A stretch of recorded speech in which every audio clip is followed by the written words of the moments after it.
I'm going to answer in two ways. I'm going to say that first, there's a saying in the markets: he who lives by crystal ball is destined to eat ground glass. Okay.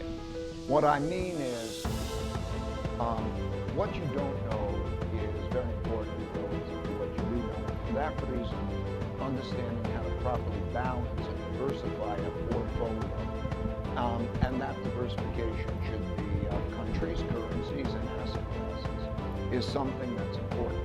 For most investors, to make tactical decisions is not going to be the best thing they can do. They'll do that badly.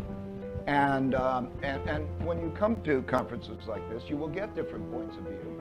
But unless you actually have a system and you mechanize, and we put hundreds of millions of dollars, lots of money, maybe $1 billion, I don't know, into doing a technology and so on to try to get an edge.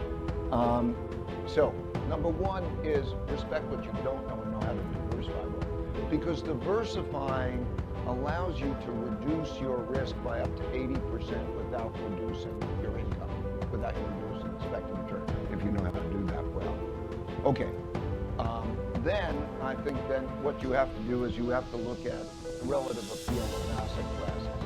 So when I go through that calculation, the relative cash now has a relatively attractive appeal.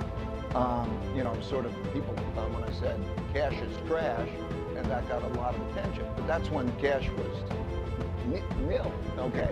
Now, when you look at the expected returns for this moment, cash is a relatively attractive asset class at this moment. It's not just attractive because it has a relatively decent, not great, but decent expected. In other words, it has something like a 1.5% real return. Okay, not bad. And not bad in comparison to the other things. And it doesn't have price risk.